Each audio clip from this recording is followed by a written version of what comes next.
First tonight, though, as I said, Everton have completed the signing of Jack Grealish on a season-long loan from Manchester City. Vinny O'Connor is at their training ground, Finch Farm, and joins us now, superstars of the past. And here he is telling us why.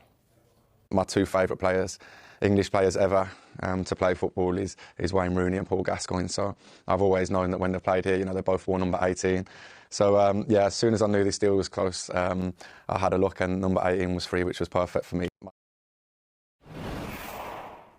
Vinny O'Connor has taken off his snorkel and he is back. Vinny, fingers crossed. Right, they've got Grealish in. Any more expected to come in the door at Everton? Yeah, I think so, Mike. I think David Moyes has made it clear earlier in the transfer window that he wanted to get at least 9 or 10 new signings in. He's made 6 so far with Jack Grealish there. And it's nice to see that Jack Grealish is endearing himself to Evertonians in some way. You know that Evertonians sing, and if you know your history, he clearly knows his history by taking the number 18 shirt as well and looking at his heroes of the past in Paul Gascoigne and Wayne Rooney. But what else can Everton add as an attacking threat? Because we're no longer looking to strengthen it in that area still. They would like to strengthen down their right-hand side, for instance. They don't have an out-and-out attacking right-sided player at the minute. Dwight McNeil can operate out there, but we're used to seeing him from the left-hand side, as we are Jack Grealish, as we are indeed Iliman and Dye, although Grealish and Dye can both play the number 10 role as well. So Tyler Dibbling they've been in for at Southampton. I don't necessarily think that is dead, but obviously it needs a compromise from Southampton's point of view in terms of the valuation. It's a similar situation with Abdul Fatwa at Leicester City, of course, as well, because again it seems that Everton and Leicester are some way apart on their valuations of the player. On top of that, realistically, David Moyes would like to get in an experienced striker who can operate as the focal point, maybe take a bit of the pressure off Tieno Barry and Beto to a certain extent as well. A defensive midfielder of the profile of Idrissa Gana Gueye, again, would be a welcome addition, and certainly Everton would look to strengthen at right full-back as well to increase the options that they have there. So we're expecting more to come in this transfer window, albeit Jack Grealish at 6 summer signings so far. Vinny, you were worth waiting for. Thank you very much. Vinny O'Connor, live from Finch Farm, Everton's training ground. And how about this? Grealish could make his debut for Everton against Leeds in the Monday Night Football. That will be something to see.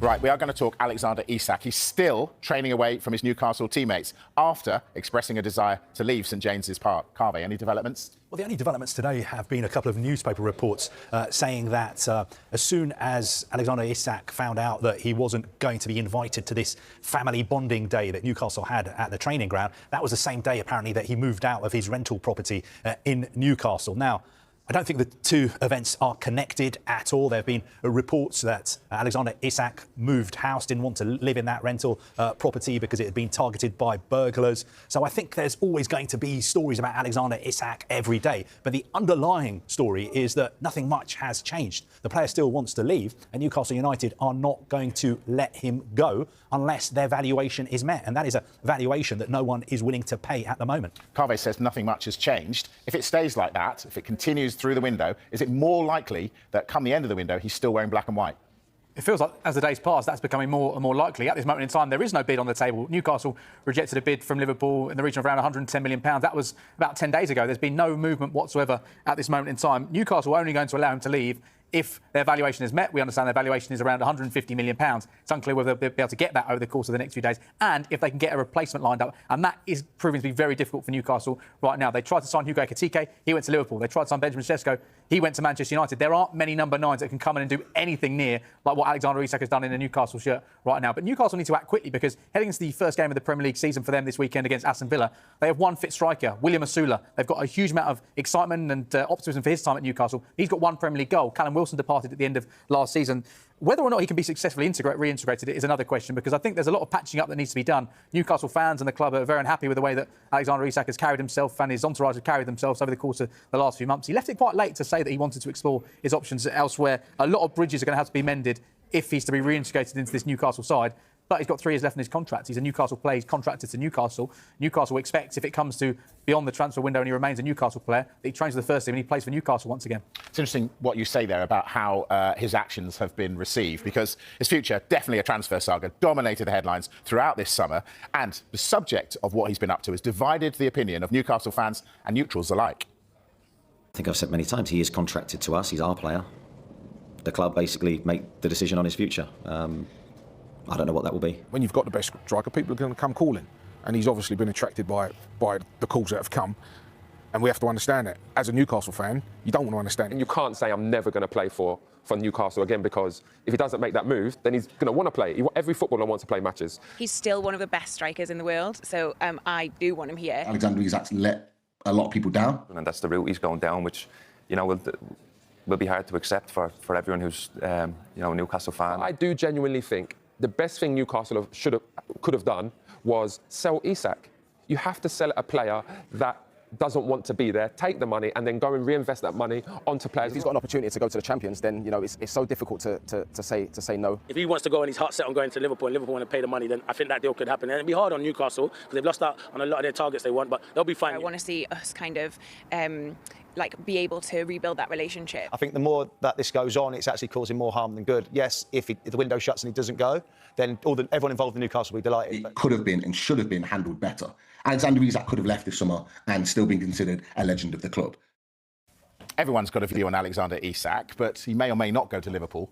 That said, should Liverpool be targeting other areas of the pitch? Well, they're in talks with Crystal Palace to sign the Palace captain, Marc Guehi. Now, Steve Parish, the Palace chairman, said 2 days ago that the situation regarding Guehi was very, very simple. He's only got a year left on his contract. Palace can't afford for him to leave on a free. So unless he signs a new deal, he's going to leave this summer. Now, it's very, very unlikely that he'll sign a new deal. I think Liverpool feel that he wants to move to Liverpool. They have a very, very good relationship with Steve Parish. They're doing everything by the book. That is why they're holding club-to-club talks first. Now, how much would he cost? We know last summer there was talk of him being valued at around £70 million. But now, 1 year left on his contract, I think that has dropped significantly. I think Palace probably value him at around £40 million.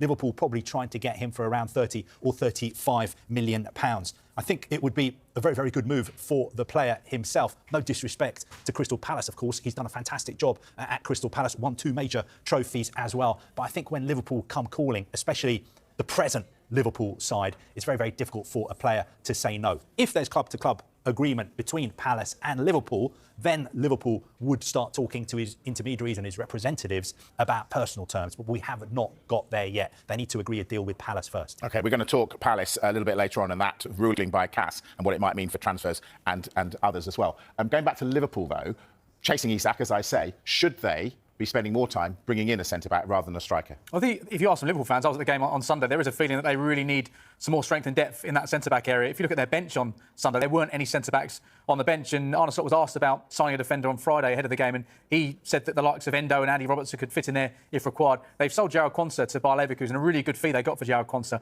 But it means that right now they've got the 2 centre-backs, Virgil van Dijk and Ibrahim Konate. Konate's contract expires at the end of this season, and they have a lack of options there right now. Joe Gomez seems to be injured a lot at the moment. It's a real concern for Joe Gomez. So you can understand why they need to sign a centre-back. They also understand why they need to sign an attacking player as well, because, yes, they've been really aggressive in terms of what they've gone after in this transfer window. But actually, they're one short on where they were last season with the players they brought in. The players have departed. So you can understand why. But I think the centre-back is a priority, because if they don't sign an attacking player, they still have the likes of Enga Moa, the 16-year-old on the left-hand side, Harvey Elliott, Ben Doak as well, and they've got options there if required. I think the centre-back area is one they really need to address. If anything happens to Virgil van Dijk or Konate, I think they're in real trouble. We saw what happened when they lost Virgil van Dijk a couple of seasons ago, Carve. One other line to bring you about centre-backs and Liverpool. This is from Sky Italy, who've been reporting that Liverpool are very interested in signing possibly the best young centre-back in Europe at the moment. He plays for Parma. He's 18 years old. He's called Giovanni Leone. He's valued at €30 million.